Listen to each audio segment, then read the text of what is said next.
Bonjour et bienvenue à l'Office de tourisme Cossé-Gorges de l'Aveyron. Bonjour, moi c'est Laurence, bienvenue à Verfeil-sur-Seille. Oui, bonjour, donc moi c'est Eric, paysan ici au Paradis, commune de Verfeil-sur-Seille. Depuis combien de temps vivez-vous sur le territoire?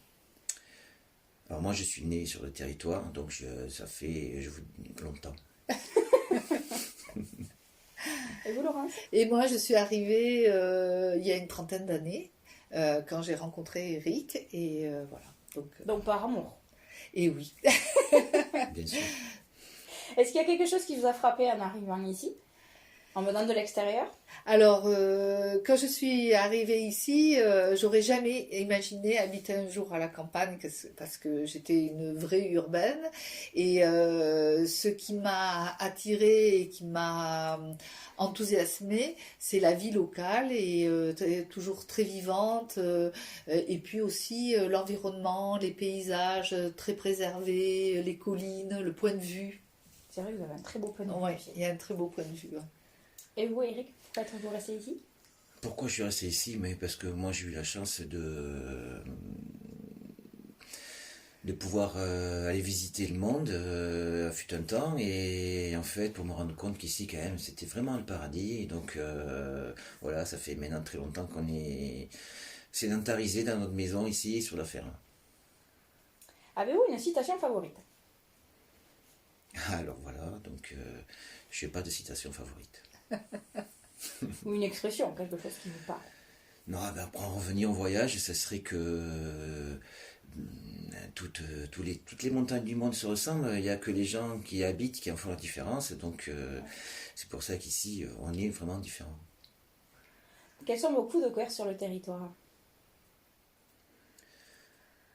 Alors les coups de cœur, c'est les paysages ici qui ont su conserver une entité vraiment, c'est magnifique quoi. Et donc par rapport à l'agriculture que je pratique, elle s'est vraiment adaptée.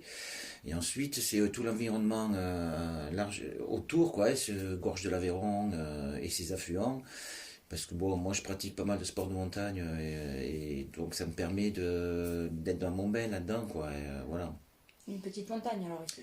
C'est pas une petite montagne que ça, non, non, non, ça reste de belles falaises Saint-Onin, de belles gorges où faire du kayak plus haut sur Najac, et non, non, ça reste de la belle montagne. Et vous, Laurence? Alors moi, ce que j'aime beaucoup, c'est le côté social, c'est la vie locale, c'est les petites guinguettes, le petit café du village, voilà, toute la vie locale qui bouillonne hein, à Verfeil. Hein, voilà, il y a plein de vie, il y a plein de projets, il y a plein d'initiatives originales, souvent des alternatives, et c'est vrai que on n'est plus du tout dans une campagne où il y avait les volets fermés, voilà. Et je pense que c'est vraiment une chance de pouvoir vivre dans une campagne comme ça qui est très vivante et qui nous ouvre sur un avenir, quoi. Hein. Au niveau de votre travail, quelles sont vos activités? Alors Bah, peut-être. moi, tu veux non, commence. Moi, je veux commencer. Oui, Si tu veux. allez, vas-y. Non, moi, je suis agriculteur ici, donc mes activités, c'est je m'occupe du sol et de mes vaches, voilà, et que voilà, et après au niveau économique, je vends tous les produits en vente directe. Donc, Donc vous êtes éleveur de vaches? je suis éleveur de vaches, oui, de race Aubrac.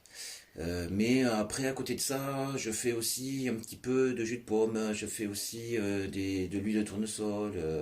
Voilà, c'est ce qu'on appelle de la polyculture élevage. C'est ça. Et en vente directe donc. Et tout en vente directe, oui. Oui, comme c'est petit, j'essaye de valoriser économiquement en vente directe, oui. Le circuit court. Voilà, circuit court. Ouais. Voilà, et alors moi je m'occupe là actuellement plus de la partie accueil à la ferme et notamment avec la gestion de 2 gîtes hein, que nous reprenons de l'activité, enfin c'était des gîtes qui avaient été rénovés par les parents d'Éric qui habitent sur le hameau puisque c'est un hameau familial dans lequel on est et donc avec vraiment cette intention de valoriser l'activité agricole hein, parce on est et de défendre une agriculture paysanne, c'est-à-dire à une petite échelle, avec un fonctionnement tel que peut le décrire Eric. Voilà, donc notre intérêt c'est vraiment d'être dans un projet agritouristique et de faire découvrir la vie ici, l'activité à la ferme, la vie du hameau, la convivialité du lieu. Comment, du coup, se passent les rencontres, en fait, avec ces personnes extérieures qui viennent, du coup, pour un séjour en vacances? Ils repartent comment d'ici? Bah, souvent, on a quand même affaire à des gens qui viennent des citadins, quoi. Donc il y a une approche où les gens repartent un peu étonnés des capacités de vivre comme ça sur une vie, sur une ferme, et le côté environnement plaisant, les odeurs aussi qui sont là, les foins. Je pense que toute cette approche enfin, en tout cas, ça plaît beaucoup, quoi. Le contact direct avec les animaux. Puis des balades qui juste autour de la ferme aussi, c'est comme c'est très accidenté, voilà, les gens aiment beaucoup. Bon, il faut leur poser la question en fait. Oui. Après, c'est vrai que souvent, nous on fait un petit jardin potager. Le père d'Éric aussi entretient un grand jardin potager pour sa part. Et donc souvent c'est l'occasion de partager des légumes, de faire découvrir des goûts parce que les légumes qu'on trouve ici n'ont rien à voir avec une tomate ici, n'a rien à voir avec les tomates qu'on trouve à Paris. Voilà, par exemple. Hein. Et c'est vrai que ce contact avec l'environnement ou même avec la cueillette, hein, c'est vrai que ça arrive que des enfants cueillent ou partager une salade de tomates. Enfin, c'est des moments où de grande découverte quand même. Hein, Et ça, voilà.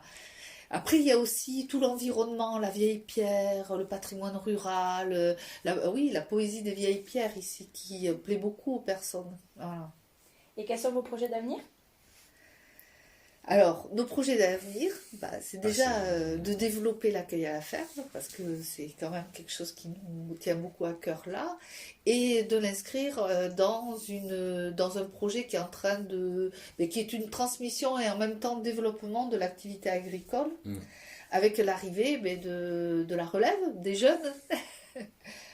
Peut-être tu peux en parler? Disons que on est en train de transmettre la ferme à un petit collectif de jeunes, voilà, et qui vont s'installer sur la ferme en reprenant le troupeau de vaches, le petit troupeau de vaches, mais en plus en développant une activité de maraîchage et de paysans boulangers. Voilà, dans de transformation, voilà, et tout ça toujours en vente directe et tout en conservant l'esprit du modèle paysan, quoi. Voilà. Voilà. Donc pour nous c'est une super opportunité, c'est un challenge aussi, et puis c'est aussi travailler encore plus sur un accueil agritouristique, puisqu'on va développer des tas de choses. On vous réserve des tas de surprises pour d'ici 2 ans, 3 ans. Enfin, on s'est donné un peu une échéance à 2025 avec un partenariat fort avec les nouveaux paysans qui vont venir, ces jeunes paysans. C'est chouette, donc du coup on reviendra. Voilà. Merci et bonne journée. Bonne journée.